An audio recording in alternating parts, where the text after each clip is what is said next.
channel. I love to upcycle clothes and purses and do tutorials. And today I'm doing a tutorial on this thrift flip. This shirt was once just a baggy old men's shirt, and I did a high-low design, added lots of ruffles, and changed it into this fun, edgy shirt I'd wear out all the time. I'm going to show you how to do it. So the first thing we're going to do is mark. I have a straight pin here, and I'm going to mark where I want the front of my shirt to hit. We're going to be cutting this off, and I want it to hit just below where most of my pants would hit me, which would be a little bit below my belly button or at my belly button. So I'm gonna, probably on me be right here. I'm gonna stick a straight pin in there. And you can go a little bit shorter here because we're gonna do a ruffle below that. I took my shirt off and unbuttoned it. And now the front where the buttons and the buttonholes are, see I have my pin where I marked. I am going to perfectly line that up. And then lay it flat. And I just want to make sure the bottom is perfectly lined up. Now it's time to cut. Here's my shirt all lined up. Here's the pin that we marked. And over here, you can see the side seam of the shirt. I'm going to cut from this pin kind of in a curved motion, a subtle curve, right to that seam, is about as close as I can get it without actually cutting the seam. So I'm going to remove my pin.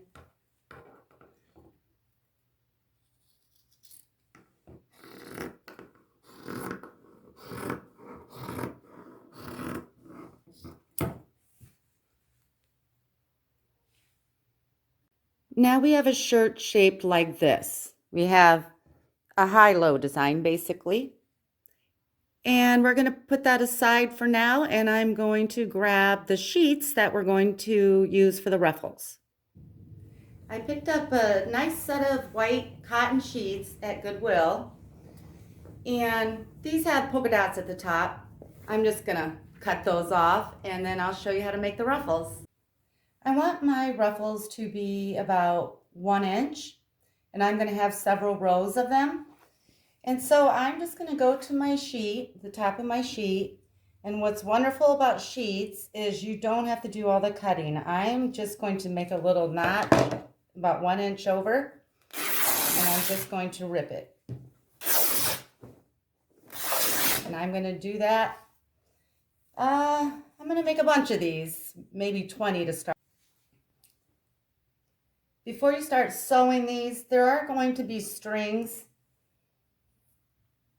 So I just pull the bulk of the strings off before I sew them on.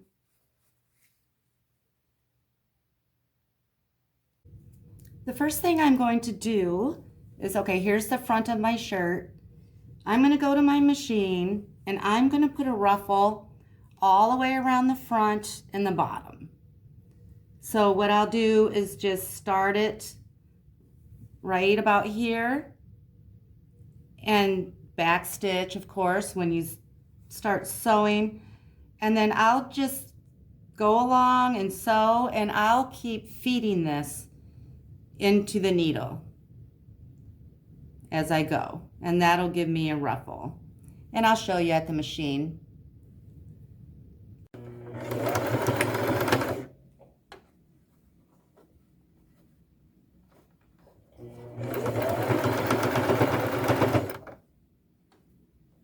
I had this set on a little, kind of a small stitch, but not so small that this would take me forever. It's already somewhat time consuming.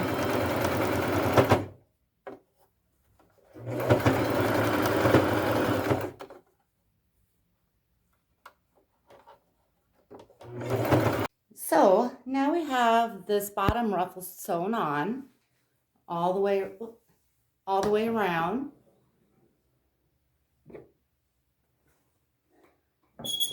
And And so now what we want to do is sew another tier of ruffles. And what I'm going to do is take the cotton strips that we already cut, and I'm going to start sewing this. There's the buttonhole. I want to stay about maybe an inch away from that and about 3/4 of an inch away from the bottom ruffle. And then I'm going to just feed it through my machine like I did this ruffle. But what I'm going to do with this next one is I'm going to start here and go all the way around. Just keep trying to stay 3/4 of an inch away from that ruffle, all the way around. And I'm going to come up next to these buttons. I'm going to turn about right here, and I'm going to go along this, kind of follow this seam right here, and I'm going to go around the neck.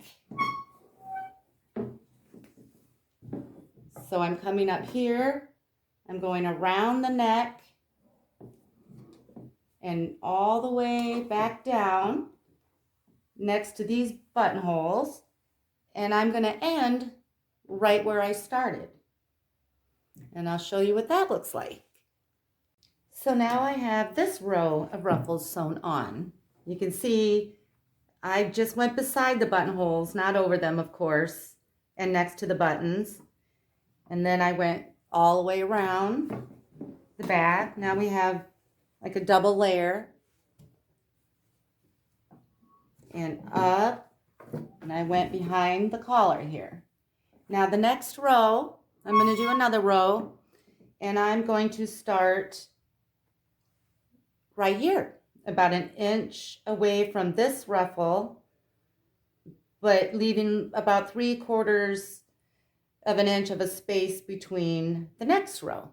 And I'm going to do the same thing, go down, around, up, and I'll come across here, back down, and end up where I started.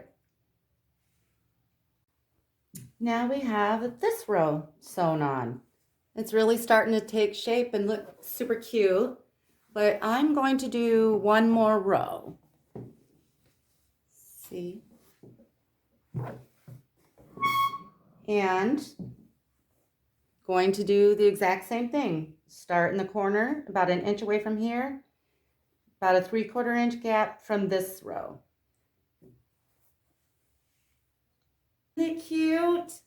Pretty much done. We just need to wash it now. I'm going to turn it inside, button it, turn it inside out, and wash it on a gentle cycle. These are raw edges and they will fray. And I'm going to tumble it dry on a low setting. You can line dry it if you want, or maybe even have it dry cleaned. That might help reduce the fraying. But after the major cleanup of the loose threads after the first wash, it shouldn't be as bad the next time you wash it, but just always wash it inside out. And I'm going to show it to you styled again. Okay, here it is again. I added a cute little purse, some sunnies. If you want to see more tutorials like this, be sure to like and subscribe. I have lots of ideas for tutorials coming up.